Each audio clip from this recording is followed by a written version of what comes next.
बिस्मिल्लाहिर्रहमानिर्रहीम नहमदुहु व नुसल्ली अला मुहम्मद रसूलिल्लाहि करीम। ये problem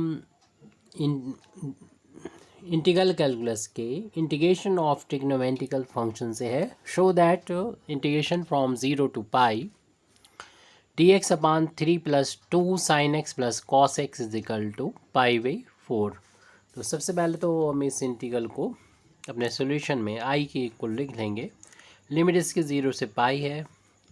D x upon 3+2 sine x plus cos X. तो ऐसी प्रॉब्लम अगर हो जिसमें a plus B sine x plus C cos X हो, यानी कांस्टेंट हो, बी साइन के साथ कांस्टेंट हो, कॉस के साथ कांस्टेंट हो, तो इस तरीके की प्रॉब्लम में हम साइन एक्स की वैल्यू टेन की हाफ एंगल में पुट कर देते हैं वैल्यू, यानी 2 times ten x by two upon 1 plus tan square x by to. और इसी तरीके से कॉस एक्स की ये वैल्यू रख देते हैं 1 minus tan square x by two upon 1 plus tan square x by two. फिर डिनोमिनेटर में हम इसको टी ही रखेंगे, साइन मतलब साइन एक्स बाई टू ही रखेंगे, और न्यूमरेटर में हम sec square x by two बना लेंगे डी एक्स, और डिनोमिनेटर में टी के 10 के फार्म में ये फंक्शन आ जाएगा कोई। देखते हैं क्या आता है। तो इन वैल्यू को पुट जब करेंगे तो हमारा इक्वेशन इस तरीके से बदल जाएगा, चेंज हो जाएगा। I is equal to limit वैसे ही रख दें 0 से पाई डी एक्स अपान 3 प्लस सिर्फ हमें साइन की वैल्यू पुट करनी है जो कि 2 10 x by two upon 1 plus tan square x by to है, और फिर हमें कॉस की वैल्यू पुट करना है जो कि 1 minus tan square x by two upon 1 plus tan square x by to है। इसको हम एलसीएम भी ले सकते हैं अभी, या हम थोड़ा सा इसको दिखा देते हैं। हम इस तरीके से कर लेते हैं, न्यूमरेटर बाई डिनोमिनेटर तीनों टर्म में कर लें। 3 को लिखा जा सकता है 3/1, ताकि डिनोमिनेटर में ने बंद कर लिया है। एलसीएम लेना होगा फ्रैक्शन को ऐड करने के लिए। 2 का इधर इंटू हो जाएगा 4, ये न्यूमरेटर में हो गया 10 एक्स बाई टू, और डिनोमिनेटर में 1 plus tan square x by to. ऐसे हम देख रहे हैं कि न्यूमरेटर में यहाँ पर 1 minus tan square x by to, और डिनोमिनेटर में 1 plus tan square x by to है। तो इन वन और इनका ये तो एक ही जैसे हैं, वन और किसी का भी एलसीएम यही वैल्यू हो जाएगी। एलसीएम ले लेंगे और फिर देखेंगे कि अगले पेज पर आई के बराबर ही चल रहा है। लिमिट हमारी वैसे ही रहेगी 0 से पाई। न्यूमरेटर में भी डी एक्स है, डिनोमिनेटर में हमारा देखिए एलसीएम लिया था पहले तो हमने 1 plus tan square x by to. तो इसको डिवाइड करेंगे 1 से तो यही आ जाएगा, इसका ऊपर 3 में मल्टीप्लाई हो जाएगा, तो 1 प्लस का tan square x by two आ जाएगा। उसके बाद हमारा नेक्स्ट टर्म है 2, और जब हम इसको डिवाइड करेंगे इससे, यानी हमारा जो एलसीएम आया था इतना ही है, इससे डिवाइड की 1 आ जाएगा। 1 का ऊपर इंटू करेंगे तो मिलेगा 4 टाइम्स, ये 2 नहीं 4 हो चुका था, 4 times ten x by to, 4 times ten x by to.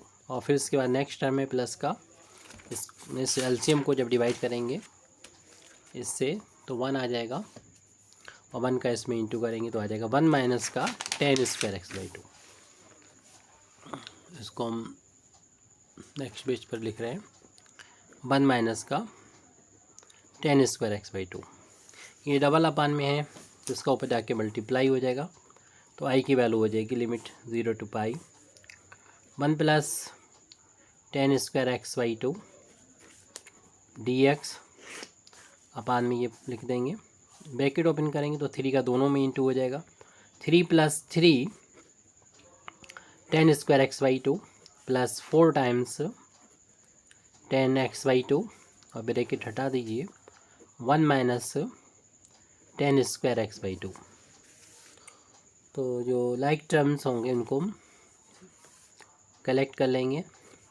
सबसे पहले 1 + 10² को हम लिख देंगे sec² x/2 में, जैसे शुरू में बताया न्यूमरेटर में हम sec² x/2 बना लेते हैं और डिनोमिनेटर में 10 का फंक्शन रहने देते हैं। तो ये 10x/2 10² x/2 3 टाइम प्लस के 1 टाइम माइनस के, तो 2 टाइम्स 10² x/2 बचेंगे। फिर ये प्लस का 4 टाइम्स 10x/2 है और 3 में से 1 ऐड हो जाएगा, तो ये बनेगा हमारा 4। अब हम मान लेंगे 10x/2 को t, तो फिर हम इसको डिफ्रेंशिएट करेंगे और 10 का डिफ्रेंशिएशन होता है sec² x/2, लेकिन ये इसका दोबारा करना होगा x/2 का, तो 1/2 कांस्टेंट बाहर, x का dx और t का dt हो जाएगा।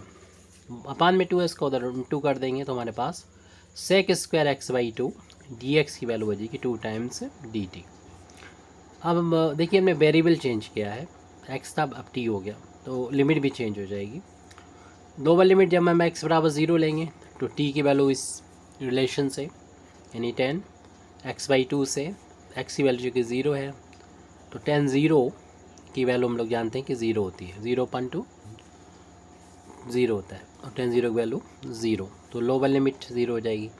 या अपर लिमिट पाई है x की वैल्यू, तो t चूँकि इस फार्मूले से लिख रहे हैं x/2 से और इस x की वैल्यू पाई है, तो 10π/2 की वैल्यू इन्फिनिटी होती है, तो देख रहे हैं कि अपर लिमिट t की वैल्यू इन्फिनिटी हो जाएगी। तो i की वैल्यू हो जाएगी इंटीग्रेशन, क्योंकि वेरिएबल चेंज हो गया है, लोअर लिमिट 0 t की और अपर लिमिट इन्फिनिटी है। और हमने sec² x/2 dx यहाँ पर 2 टाइम्स dt रखना है जो कि न्यूमरेटर में था। अब डिनोमिनेटर में जहाँ पर भी t नज़र आएगा यानी 10x/2 नज़र आएगा वहाँ t रखना है, उसके साथ में इंटू है तो 2 लिख दें, स्क्वायर है तो स्क्वायर कर दें, 4 का मल्टीपल है वो लिख दें, लेकिन हमें 10x/2 की जगह पर t रखना है, ऐड हो रहा तो वो कर दें। थोड़ा सिंपल बनाने के लिए यहाँ से 2 को कॉमन ले लेंगे, वो ऊपर से कैंसिल भी हो जाएगा। अब ये काम अगले पेज पर हम कर रहे हैं। अगले पेज पर हम लोग देख रहे हैं कि हमारा i की वैल्यू लिमिट 0 से इन्फिनिटी, t की लिमिट ही है ये, तो लिखने की ज़रूरत भी नहीं बची। और 2 हमने इसमें से कॉमन लिया और मेन हमारा ये था कि हम क्वाड्रेटिक है डिनोमिनेटर, तो उससे हम होल ऑफ स्क्वायर बनाएं ताकि फार्मूला अप्लाई करें, यानी इसके लिए हम उमर खयाम मेथड का यूज़ करेंगे और हमने करना शुरू भी कर दिया, इसलिए 2 को कॉमन लिया, ये कैंसिल भी हो जाएगा, थोड़ा सिंपलीफाई भी हो गया। और उमर खयाम का जो पहली स्टेप है कि t² कोफिशिएंट 1 बनाना है होल ऑफ स्क्वायर बनाने के लिए, वो बन चुका है। अगली स्टेप क्या होती है कि इसका जो कोफिशिएंट है t का जो कि 2 है, इसका हाफ करेंगे 1 का स्क्वायर चाहिए हमें, तो ऐड भी कर सकते हैं या फिर हम इस 2 से हम ले सकते हैं। 2 से हम 1 का स्क्वायर ले लिया है, 1 का स्क्वायर तो 1 होता है, तो 1 ये 2 को 2 टुकड़े कर लिए, 1 का स्क्वायर और 1, ये तीनों मिल के तो बना देंगे होल ऑफ स्क्वायर। तो 0 to इन्फिनिटी dt अपान ये t + 1 का होल ऑफ स्क्वायर हो गया, और इसे हम 1 को लिख सकते हैं 1 का स्क्वायर, क्योंकि हम इसमें फार्मूला अप्लाई करना चाहते हैं 1/x² प्लस का a², जिसकी value 1/a tan inverse x/a होती है। तो a की जगह पर हम देख रहे हैं a है और x की यहाँ पर t + 1 है। देखिए ध्यान रहे कि हम ये जो फार्मूला यूज़ कर रहे हैं यहाँ पर वो t की पावर अभी 1 है यहाँ पर, तब यूज़ कर पाएंगे। इसके साथ कोई भी कांस्टेंट प्लस या माइनस हो तब ये फार्मूला हम यूज़ कर पाएंगे। अगर यहाँ पर t की कुछ पावर हुई जैसे 2 t² हुआ t³ हुआ, तब हम ये फार्मूला यूज़ नहीं कर सकते। फिर तब कर सकते हैं जब हम इसको एक नए वेरिएबल कुछ माने, जैसे t² है तो u मान लें उसको, मतलब एक पावर बनाना होगा उस वेरिएबल का जो भी जिसके रिस्पेक्ट में इंटीग्रेशन हो रहा है। फिलहाल इसे आप t की तरह समझें और इस फार्मूले का यूज़ करें, तो हो जाएगा 1/a, a की वैल्यू 1 है। वैसे इसके लिए एक सिंपल फार्मूला भी आता है, 1/x² + 1 जो होता है वो tan इनवर्स x डायरेक्ट कर दिया जाता है, ये भी आप यूज़ कर सकते हैं। चलिए हम इस फार्मूले के तौर पे इसे यूज़ करेंगे, tan इनवर्स x/x मतलब t + 1, a का मतलब 1। अब लिमिट रख दीजिए, टोटल में रख दी या सिर्फ जिसमें टी आ रहा उसमें रख दीजिए 0 से इन्फिनिटी। तो 1/1 तो 1 होता है, और इसमें upper limit minus lower limit कर देंगे, यानी जहाँ पर भी नज़र आएगा हम इनको टी वहाँ पर इन्फिनिटी रख देंगे। फिर हम इसमें जहाँ पर भी नज़र आएगा हमको टी वहाँ पर लोअर लिमिट 0 रख देंगे। 1 से डिवाइड किया तो t+1 ही आ गया था यहाँ पर। फिर उसके बाद यहाँ पर हम लिमिट को 1 से इंटू होगा तो यही ब्रैकेट आ जाएगा, इन्फिनिटी 1 ऐड होगा तो 10 इन्फिनिटी ही रहेगा, और 0 ऐड करेंगे तो 1 आ जाएगा। ये हम लोग जानते हैं 10 इन्फिनिटी किसकी वैल्यू होती है, π/4 की वैल्यू होती है, यानी π/2 की वैल्यू होती है। 10 90 की वैल्यू इन्फिनिटी होती है, और 10 इनवर्स यानी 10 90 यानी π/2 की वैल्यू इन्फिनिटी होती है। तो अगर हम 10 को उधर ले जाएंगे तो 10 इनवर्स इन्फिनिटी जो होता है वो π/2 उसकी जहाँ लिख सकते हैं। ऐसे ही 10 45 की वैल्यू 1 होती है, 45 मतलब π/4, तो उसका इन्वर्स 1 का लेंगे तो π/4 बचेगा। अब इन दोनों का हम एलसीएम ले लेंगे जो कि 4 आएगा।